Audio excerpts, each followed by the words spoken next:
following Monday, then the Hart board meeting met, and then lots of even more drivers from PSTA drivers went over there. It sort of showed their support. It's been like a whole, well, it's actually been a whole state of Florida focus over the last month or so, and lots of folks are starting. Lots of other transit systems are following our lead in getting these barriers. So yeah. It's good to hear. I'm glad Yeah, hopefully. people are on it, paying attention. Forward Pinellas report. The CAC is on summer hiatus, and there are no meetings in June and July. However, Dave Kovar is currently attending the Congress for New Urbanization CNU conference in Louisville this week. Wow. Okay, yep, this is a good thing. He plans to give us a brief report on his findings on next month's meeting, and we can't wait. Yeah, you know it's gonna be interesting. Has everyone had a chance to read and review the minutes?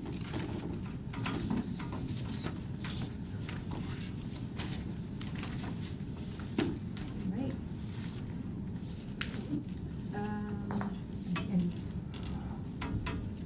We need a motion to approve the minutes.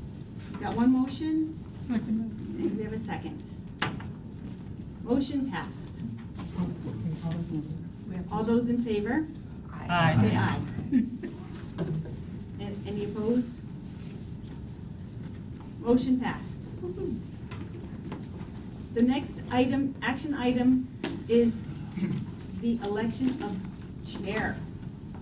As you know, Mark O'Hara had to resign due to his employment restrictions. We miss his service and commitment to TRAC. We will now take nominations for chair from the full voting members. I would like to nominate Elizabeth Olden, who has filled in gracefully and wonderfully as our new chair. Okay, Second that. and we got a second already, okay. I'll third that. Oh, my goodness.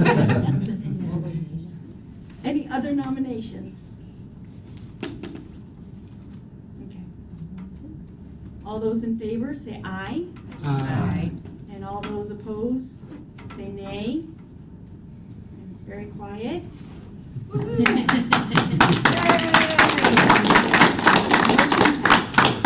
Thank you very much. So now we need a new vice chair. Now we need a new vice chair. Do we have a nomination for vice chair? I make a motion to nominate Camille Soleil, which is sitting over here today, which I got that straight beforehand. Do I have a second? I'll second. Oh, I got two in a row. Okay. And another third. Any other? Any other nominations for vice chair? Any other nominations? Motion passed. Nope, gotta vote. We gotta vote. Gotta vote. Ah, that's what I thought, okay. All those in favor say aye. Aye. All those opposed say nay. Okay, getting pretty good at that. Motion passed. Camille is elected as vice chair. Now I know where she's gonna sit. Okay. Gonna switch right over. Wherever this is. Yeah. Don't move it. Information items. We are pleased to have Jeff Thompson, Director of Transportation, present PSTA's plan for hurricane preparedness. So I think this was a request by this group to talk about how PSTA prepares for the hurricane season, as well as let you know how we communicate our preparedness with our community and our riders. Yes. Take it away, Jeff. Thank you. Cassandra. Jeff Thompson, Director of Transportation.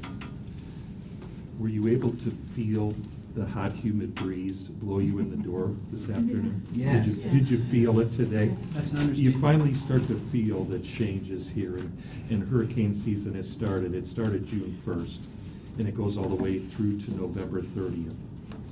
But PSTA has a hurricane plan, and we start working on that hurricane plan months ahead of time, okay?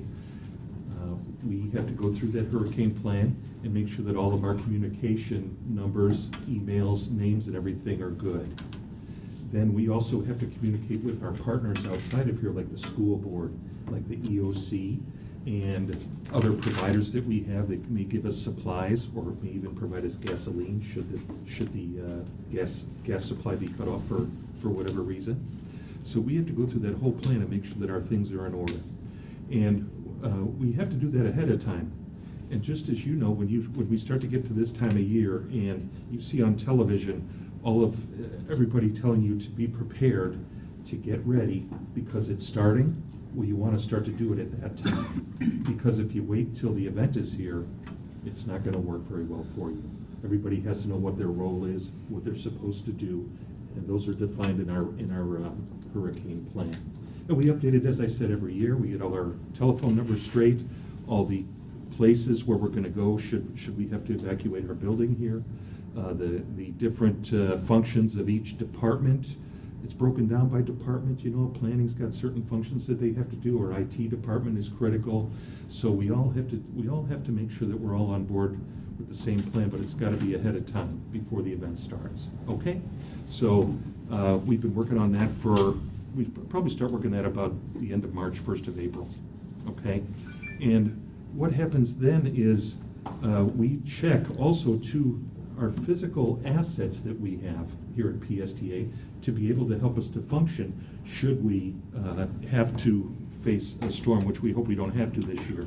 You know, Theo said the other day, says, you know, Jeff, we prepare for the worst, okay? We plan for the worst, prepare for the worst, but we hope for the best.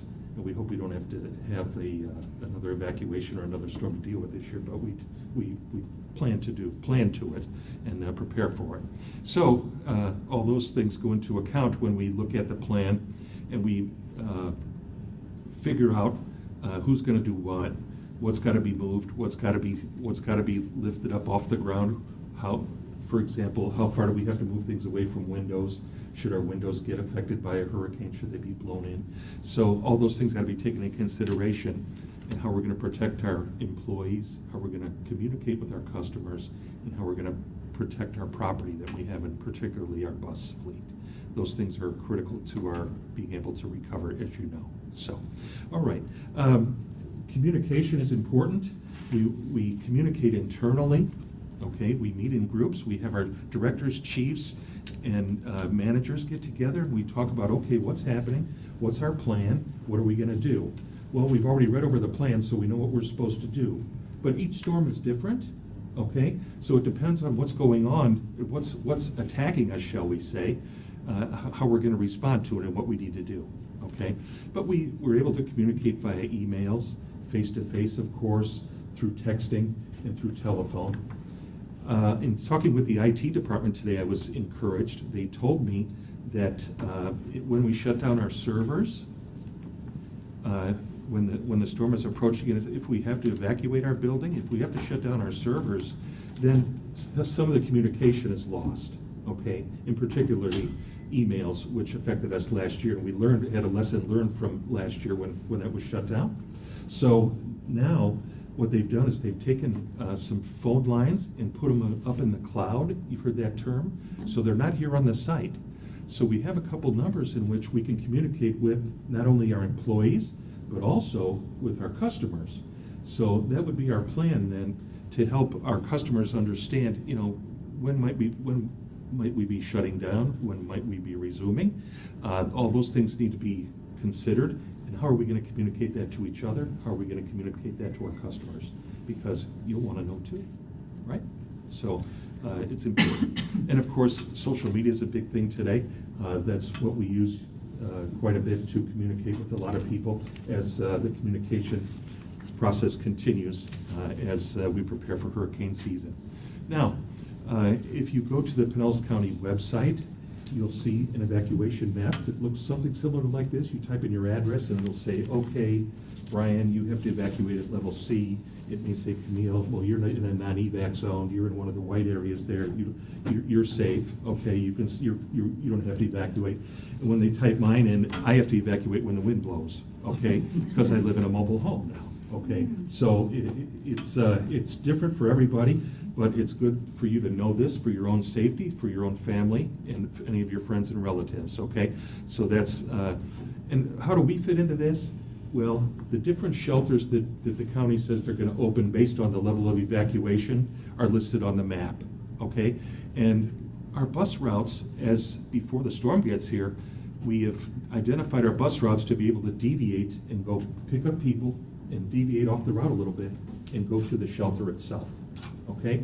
So we'll pick them up along the side of the road for nothing, pick up Fido or Fluffy or whoever they've got there with them, because some shelters take pets, and we'll take you to the shelter, and then when we're done, after we get some drivers back and everything's calm and the county says it's okay, we will help you to get back home, okay? So that's how we fit in. Now, based on what the storm is, what the storm surge is, what the category of the storm is, it tells us what kind of evacuation we're going to do, okay? The Emergency Operations Center for Pinellas County is at the corner of Ulmerton and Missouri. It's in the new sheriff's building out there, okay? I didn't know if you knew that, but that's where they house it. It used to be in downtown Clearwater. Now it's moved out there.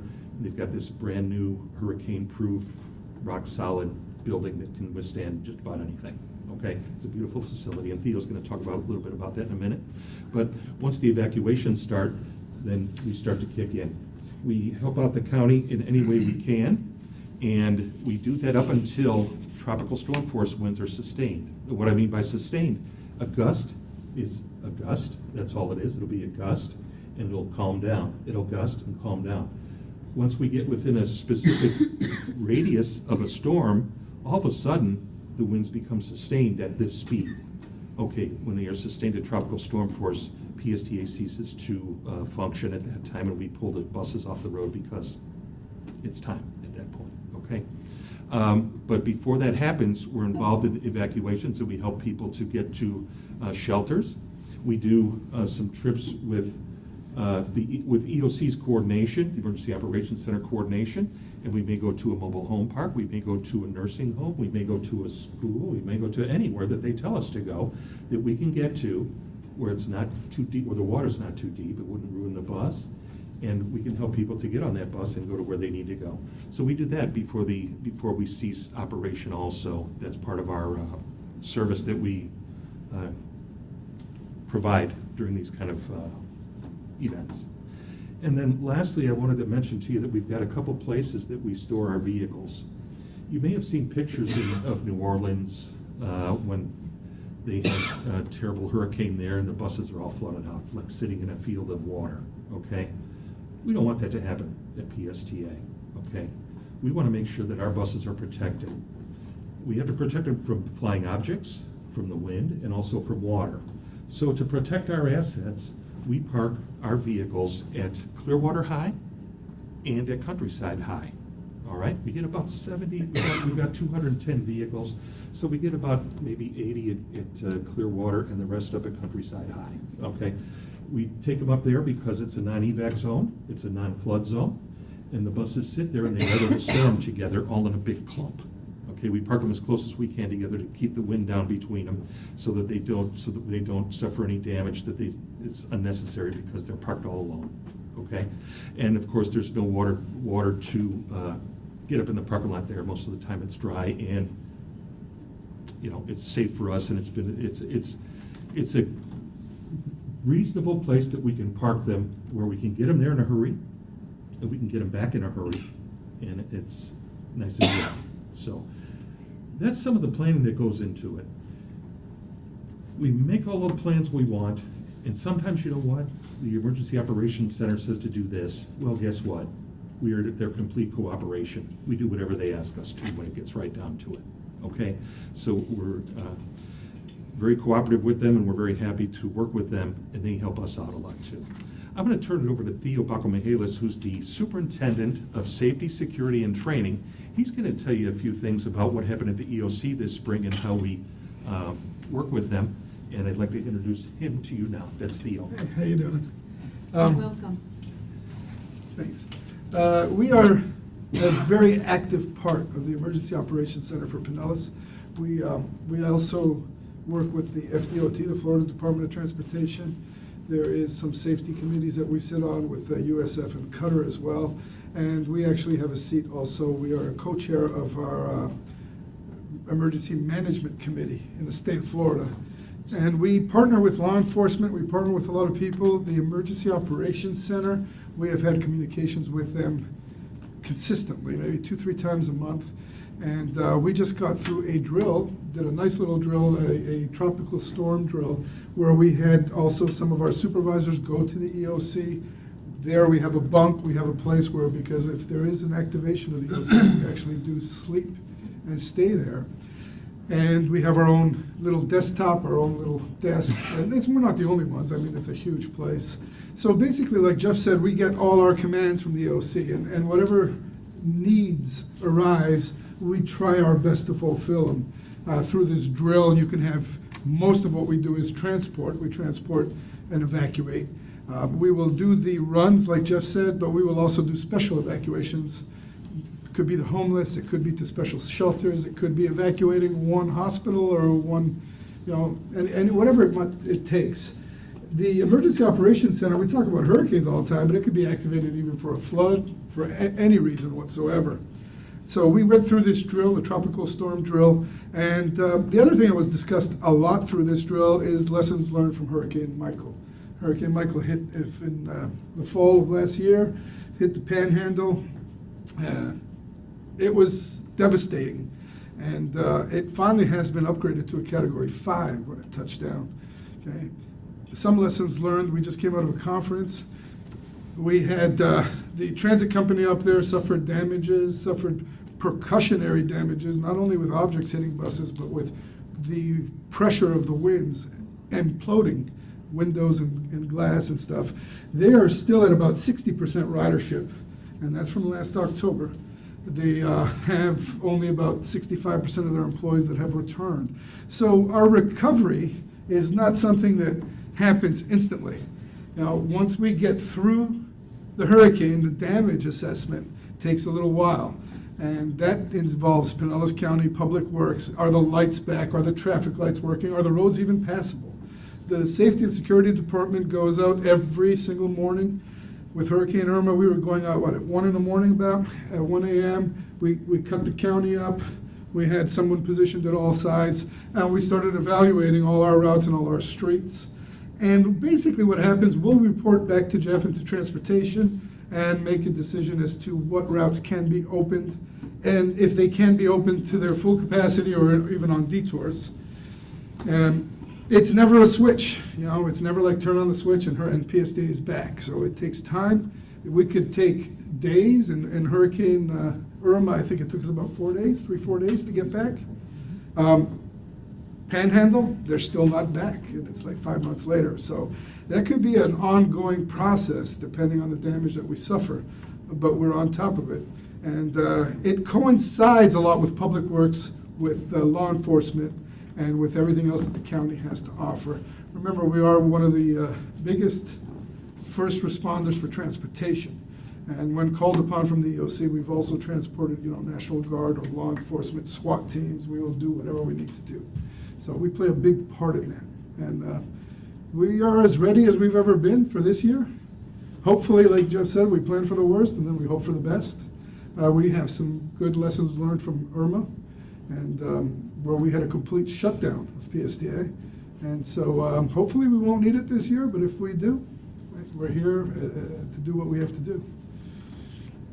Any questions? Thank you, Theo. So that kind of wraps it up. There's just a couple more things in hindsight that I wanted to mention that I didn't mention that have come to me since I've been standing there. I want you to know that our bus drivers play a very important role in what we do. And we poll them, we send them a letter every spring and ask them if they can be put on a list to help during an evacuation, especially to go on our hurricane roster. So we have a roster of operators that have volunteered to help already, so they know that their homes and their families have to be protected first. Then once they get them settled, then they come here and they work for us for 24, 48 hours, whatever it is, while we're moving buses or while we're doing evacuations. So the bus operators play a very big role in that, and they help out a lot, and they're on our roster. That's how we get them to work during this time. And then, as Theo mentioned, to get people to come back to work sometimes is difficult after an event like this, like they're experiencing in the Panhandle. So he mentioned that it takes weeks, sometimes months, and sometimes here we are 8 months later, and it's still not right up there. But we take the human side of this so importantly that we understand that that's first. Okay, I can't have somebody driving a bus if their house is not, you know what I'm saying? If there's something wrong at home, they have to be able to come to work and be able to function, to be able to focus on what they're doing. So we have them to take care of those personal things first, and then when they're ready to come back to work. And other than that, I hope that we've been informative. I hope that you've gotten something out of this, and if you got any questions, we certainly have time to answer a few. Yes, sir.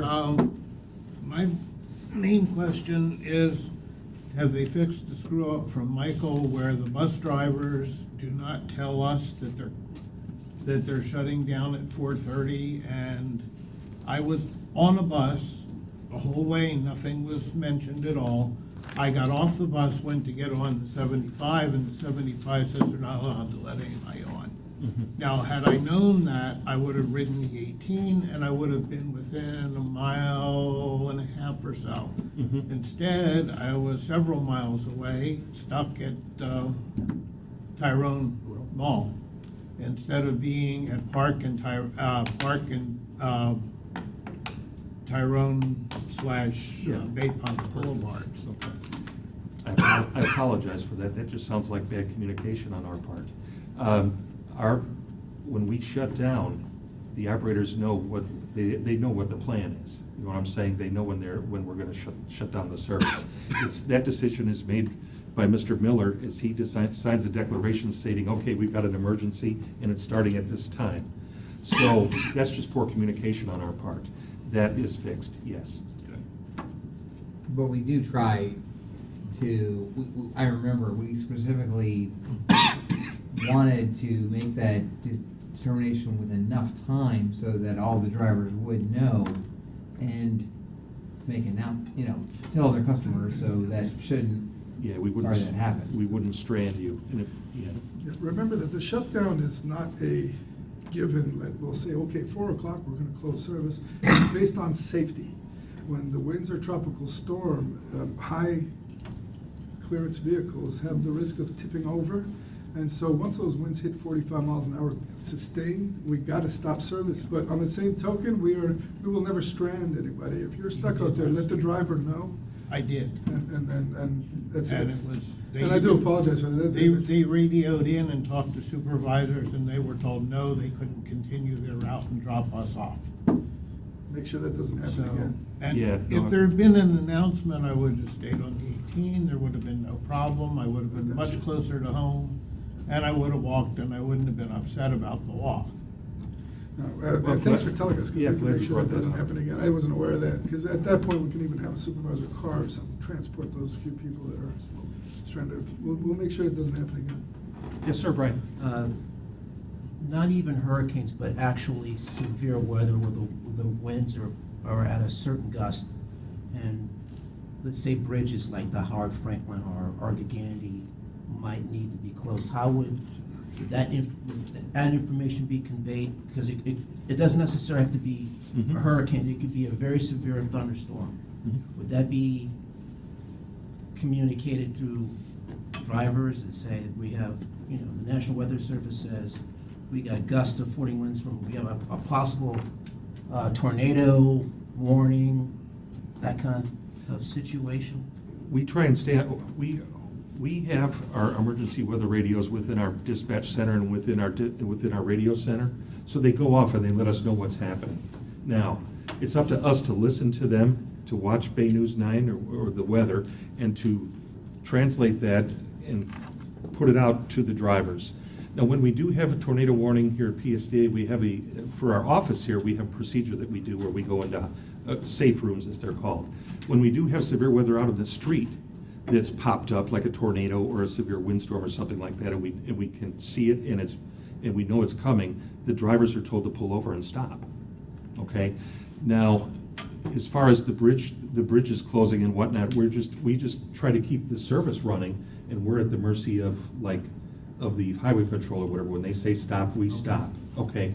We would not, if we couldn't get there, we would follow a detour and we would keep that bus moving and go around that somehow if we could.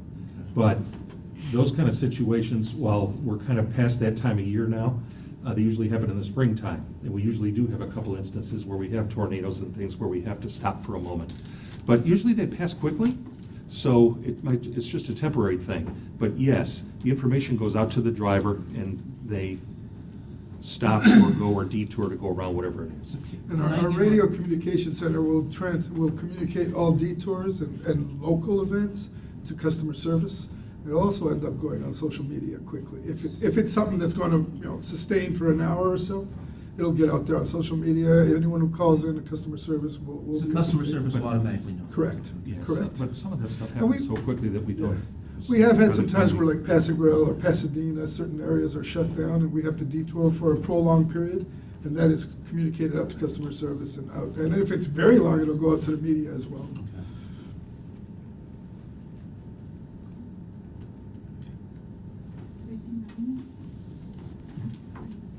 Alrighty. Let's hope we have a good season. Let's hope. Okay, thank you. Thank Appreciate you. being here. Thank you for inviting us. Thanks so much. Thank you.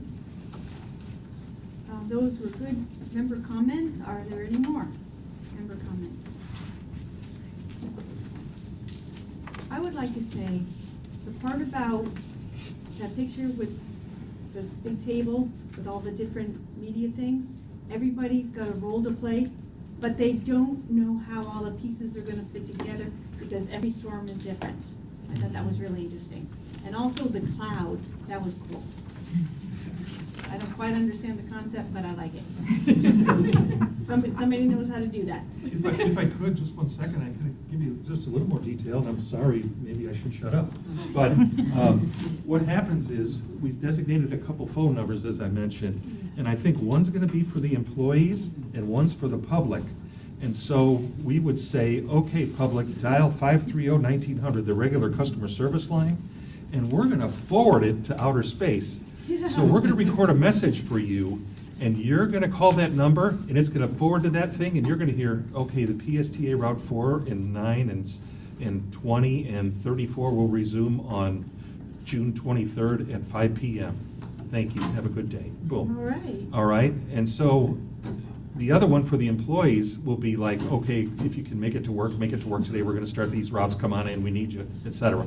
And then our email thing is gonna be done that way also, but that's not ready yet, see? And they're working on that, according to my IT people today. They said that they're working on that to get that done before we have to use it, so that we can email each other and communicate with each other and send the email off, and it'll go up there and go to where it needs to go to, because we'll all be there. So that's kind of how it works So in a that nutshell. cloud is your alternative server? It's an alternative server? Yeah. Yeah, And basically, Mr. and yes, Mrs. but it's Jackson not, out there. yeah. So that's just briefly how that works. Thank you. Sure. I just wonder how that phone number gets out to the general public. We would use our regular, If it's on a No, radio, we- television, because we would use, know to call to ask.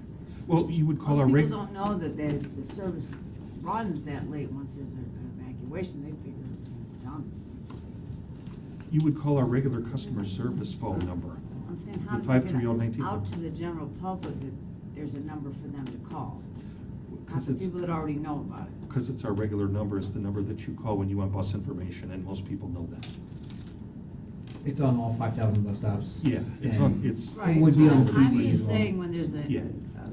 a situation going on and everybody's, media's on television, it should be saying that PSTA is still running on, Yeah. as long as they can to let people know that, because there's very few people that think they can go get on the Yeah. bus when they know. We like to we'd like to put our information on television, and that comes from the EOC the official communications center of the Pinellas County Emergency Operations Center. Our stuff goes through there and goes out to the television stations from there too, and that's where the TV stations get all the latest information to put on the news. There's just a lot of things that I've heard about, like even the late night on New Year's Eve, quite a few things to the Clearwater Bay Jazz Festival, and that I've talked to people, I didn't know they did that, I didn't know they did that. It's getting the word out to the general public, not all the people that use it all the time, that way you get more people to start using the buses to go to those type things. Exactly. That's why you're I on would here. never think of Spread the word. somebody wanting to get on the bus when they're evacuating. Myself, but a lot of people would say, hey, at least I can get to Margie's house across the water. Your next, but before I forget, you're talking about panic factor. People are forgetting, oh my goodness, I can call the regular number. I also like the idea to be reminded on media, social media, call the regular number and have it posted again because of the panic factor you're talking about. So post it on the social media again. It's okay, everybody. Dial the regular number. Here it is. Well, so there's an entire communications plan that goes along with the preparations that operations does.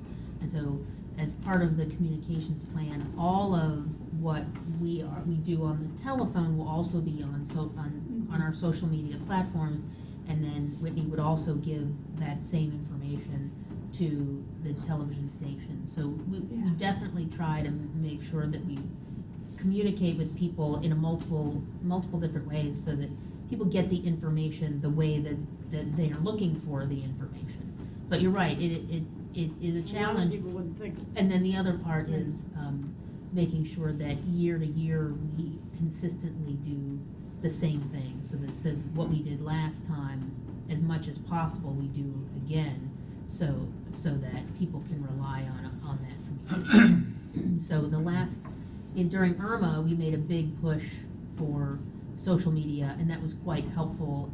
And our social media, our digital media manager, was able to field questions from people on Facebook and Twitter. And this time we'll be on Instagram as well. That has a good picture or not, I don't know. It would just be Alyssa, like, I'm here, ready to answer your questions. And all the news media are also stationed at the EOC, so the news media gets the information directly, immediately, as soon as we're doing it. So we are hoping that they put it out to the public. We ask them to. How's the transit app work? Are there like flash notifications that are possible or something during an emergency with transit? Good question. It is a good question. We'll write that down. There were flyers. Just writing it down. Good sign. There were flyers on the bus. I didn't see any this year, but there were some. I remember last year saying, storm preparedness and things like that. And it did mention that the buses, would deliver you to a shelter and things like that. Even if they put it up on the things. Yeah, I haven't seen them this year. They were yellow, little pamphlets.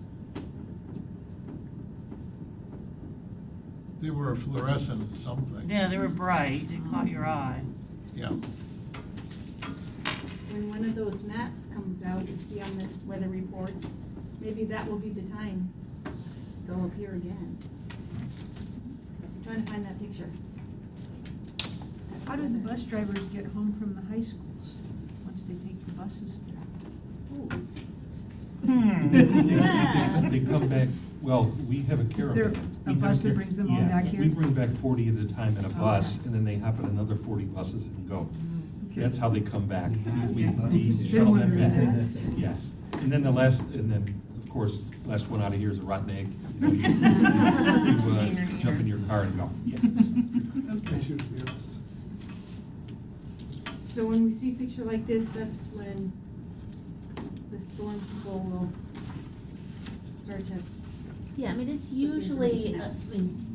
We start looking at things about 5 days out, and then progressively get more and more intense in terms of communicating as we get closer. But we watch it all season long. Is this a flood zone? We're in evacuation zone.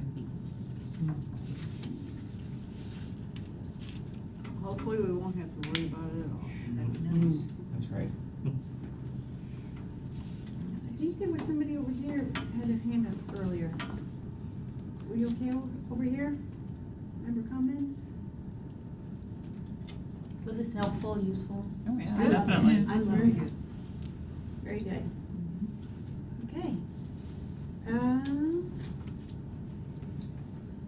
I want to thank those of you who volunteered to march alongside the PSTA Pride Bus this Saturday.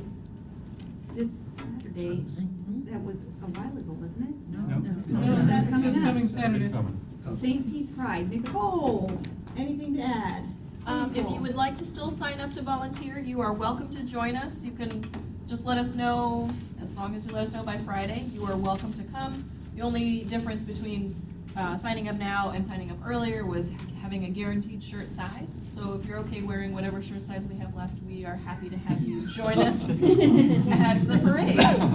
But we would love to see you there, love to have you there. I know we had a couple of TRAC members last year and would love to have a large turnout again. They're fun shirts. All right. If we end early, we can all go downstairs and stuff bags. Right?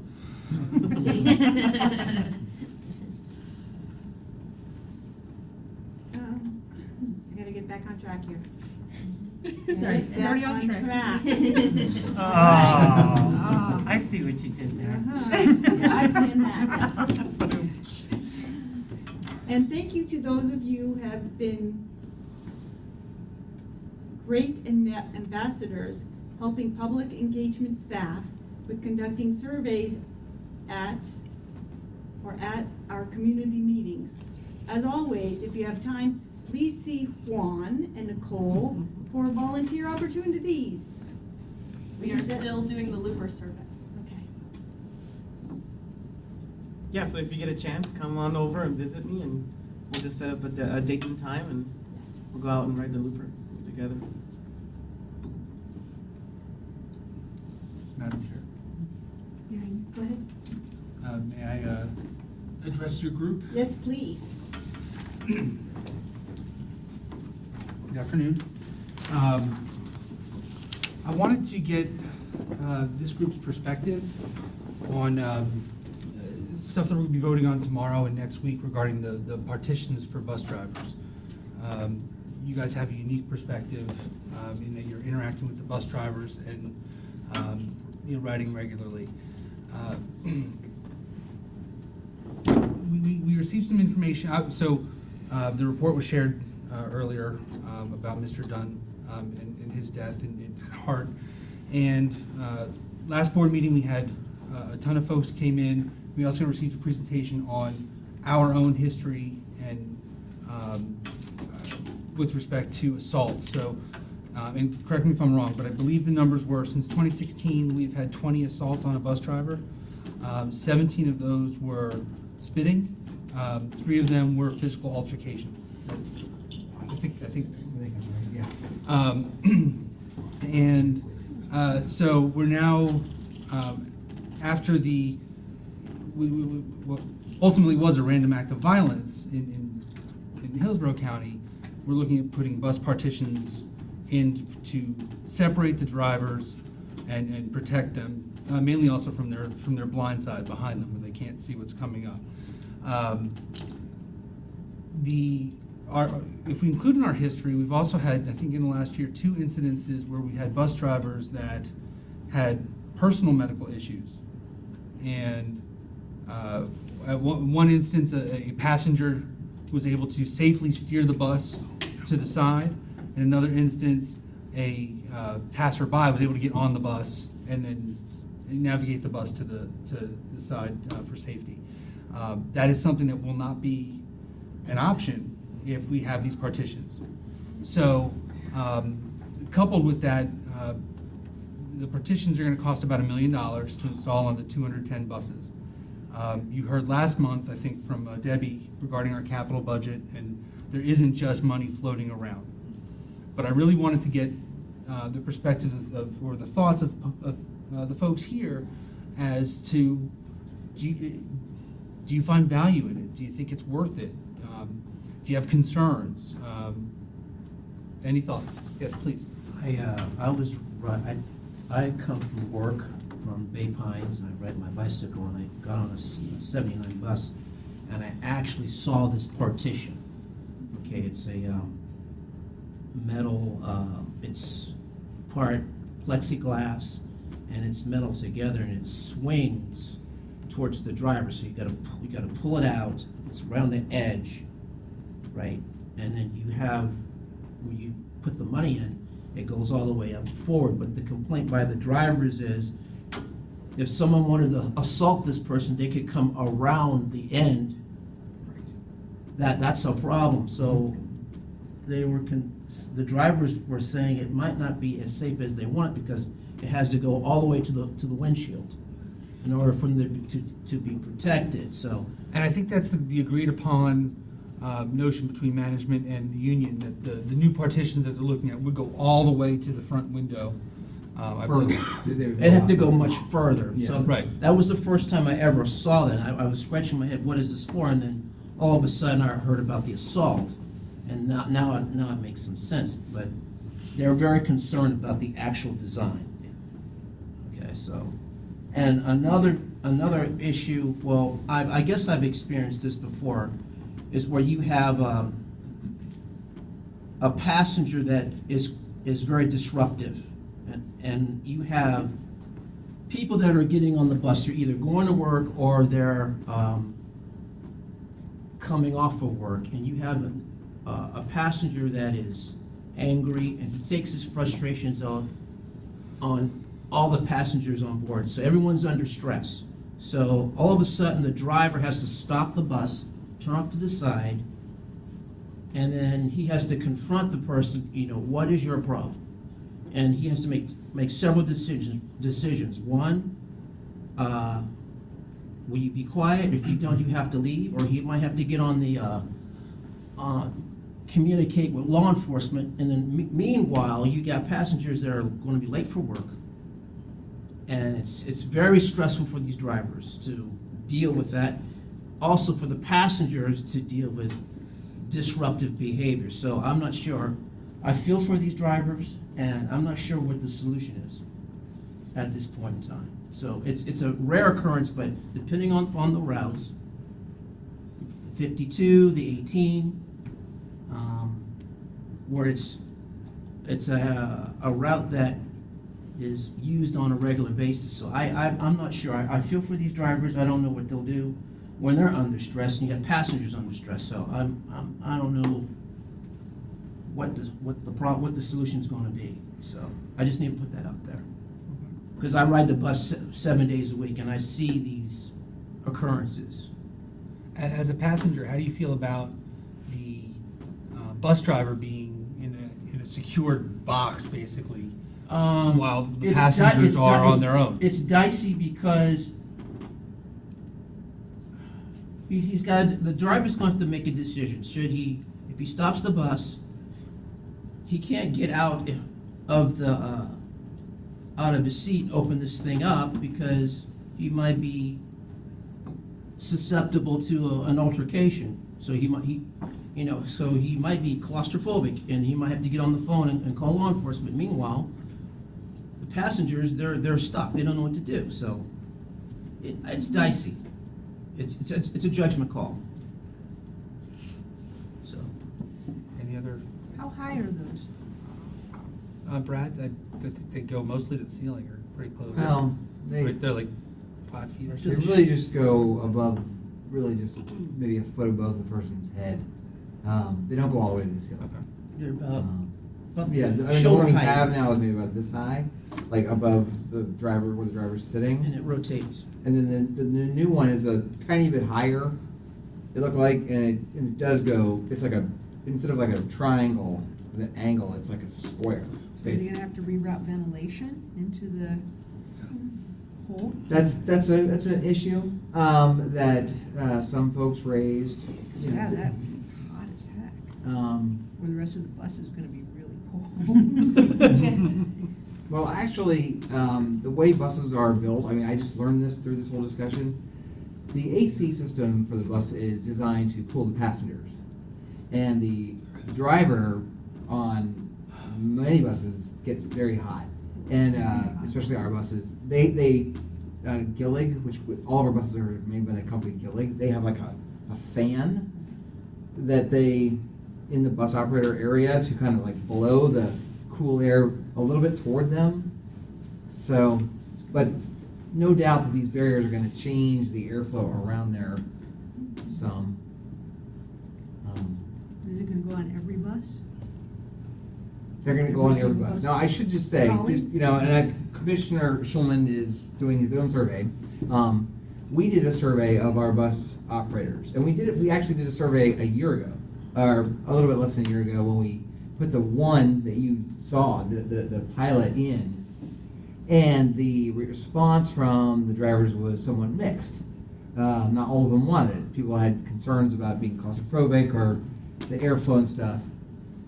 We did a survey, the same survey, you know, a week after the death, the killing of a bus driver in Hillsborough. It was 100% in favor of these things. You know, people, the operators are just right now very, very freaked out about it. So, you know. I just want to concur with obviously supporting absolutely 100% the safety of the drivers. And then just also note that, you know, in personal experience on the buses, when there are altercations between passengers themselves, you know, it has a lot of times been a great safety factor that the driver's involved with what's going on in the bus because of the authority presence of saying, hey, I'm going to ask you to leave the bus, or I'm going to contact law enforcement, et cetera, carries more weight than other passengers and so on. So if there's a way to keep the involvement while also providing the highest level of safety of the driver, you know, there are sometimes things going on the bus where the driver being involved and not being completely separated from the passengers has value for safety in that way. Another hand over here. Were you first, or did I? I raised my hand 3 times. Okay, I'll let you go. I only raised it once. I agree. Safety comes first, but you gotta think, what if a medical emergency happens with the driver? How would a passenger be able to help that driver if they don't know how to open the partition? You gotta think about that too. The safety, yes, but the safety of the driver when he or she is having a medical emergency, that's safety as well. So that's kind of like a bind. You don't want the passengers knowing how to open the partition to assault the driver, but at the same time, you know, because the driver is in control of the bus, if you can't get to the driver, everybody's going to get hurt. Something to think about. So I would say, for one thing, depending on how it opens, like that could be, I don't know what I was going to say about that. I started that sentence and I was like, I don't know what that was. But yeah, I'm in support of it, basically, if the drivers are in support of it, because I would kind of assume they know best about what their driving situation is. I would assume that, again, like if the drivers are in favor, then I'm in favor for them, because they're the ones who know the situation on the road. They know what they want and what they need more than. Can I also make it, oh, you were first. Go ahead. I was going to also make a comment. I do believe that, you know, they should be secure, because the more I think about it, they probably have the better opportunity to call law enforcement, because if all this is coming on, I don't know if I'm panicking and can't remember a phone number, 911, you know, I might not. I mean, you know, all of this going on, and the fact that if something happens to the driver, as in, you know, somebody physically hurting, we're all in trouble in that bus, because I don't know how to drive a bus. I don't know how many people would know how to drive. Probably couldn't even reach the pedals, you know? So I think it would be, you know, it's good for the driver to be safe. And then I'm assuming that maybe, I don't know what the union says when it comes to physical health, but maybe they can, every 3 months, have a mini checkup or something. I mean, I know it sounds crazy, but, you know, health-wise for them. I don't know if that would work or not, or it's, you know, out there, but I think the driver's safety is the most important because he's driving me. So, you know, I think it would be safety first for him, really.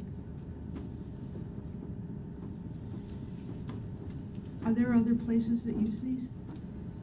Oh, a growing number. Since Mr. Dunn's death,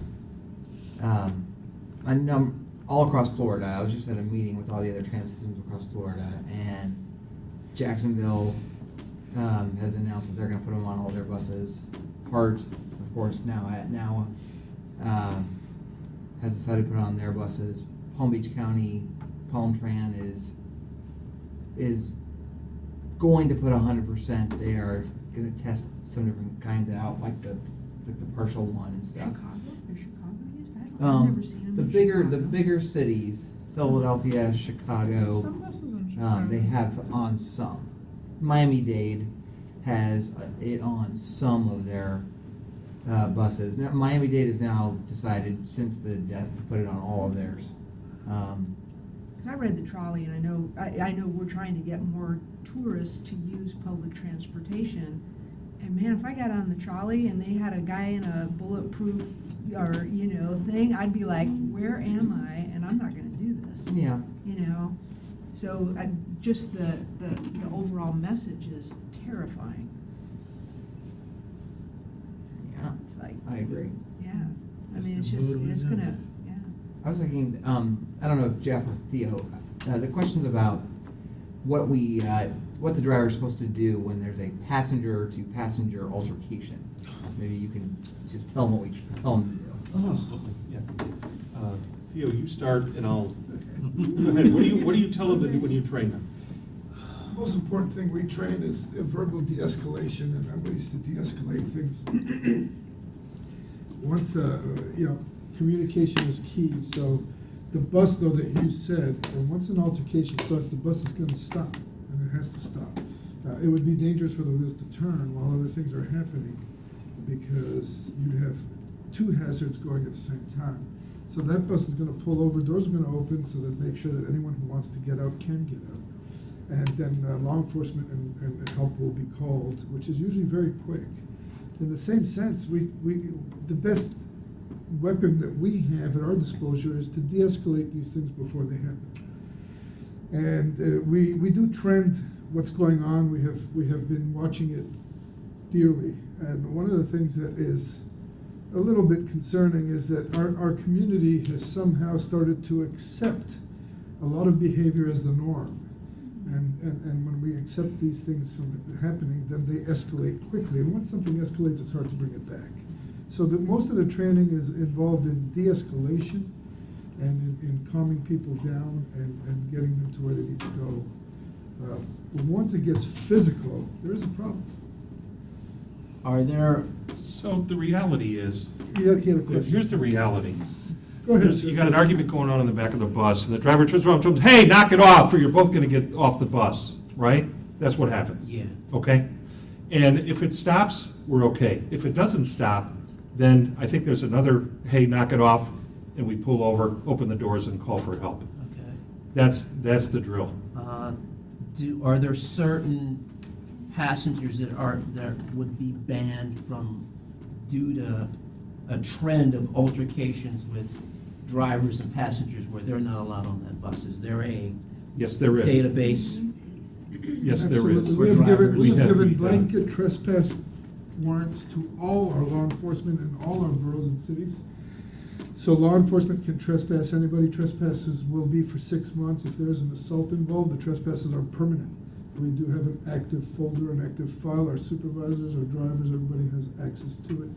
And so presently, we do have active trespass, where people are not only allowed not on our buses, but not on our property, and if they're caught on the property, they will be arrested. It's getting near time here, but I just want to make one more comment to the whole group about the medical question, about the concern that you have, and I understand that. Our drivers take physicals every 2 years.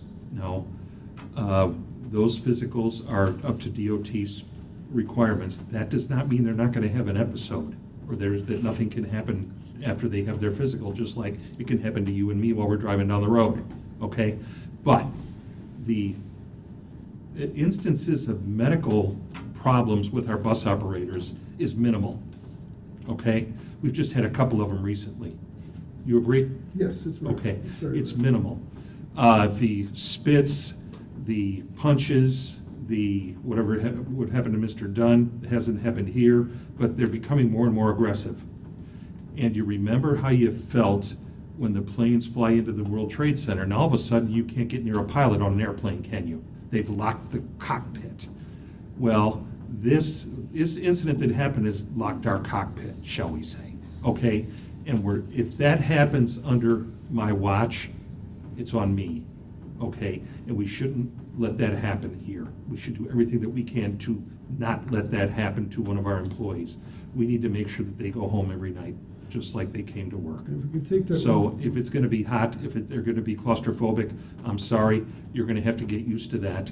And we'll do everything that we can to make it comfortable and to make it so that they can still see out the mirror, they can still see out the window, and there's still interaction. If there's an unruly customer on the bus, they have to get out of there and they have to try to straighten it out just like they would today. Okay? And to just take that one step further, the safety of the driver is paramount for the safety of the passengers. Like you mentioned. One that. equates to the other. So in Hart, if we look at the details of what happened, the bus was rolling when the actual assault happened. This driver was a hero in that he could pull the bus over and pull the brake before he passed.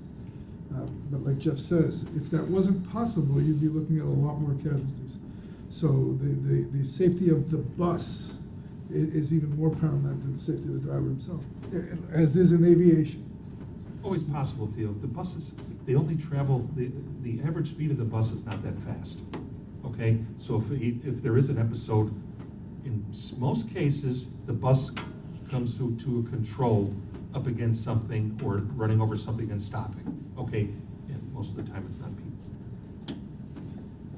It's not a good situation, people, but we have to do it. Madam Chair, I appreciate the time.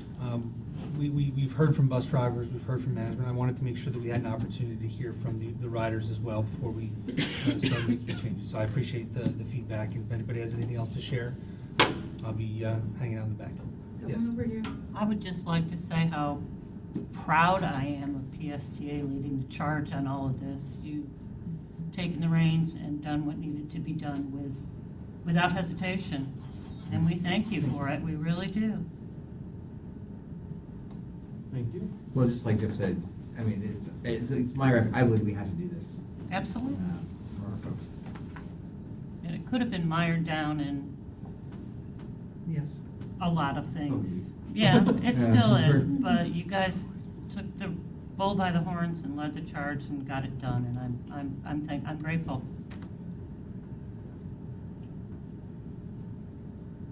Okay, any last minute, something that you want to share? It's been a very serious meeting with hurricanes and tragedy. And I'll have a lot to think about.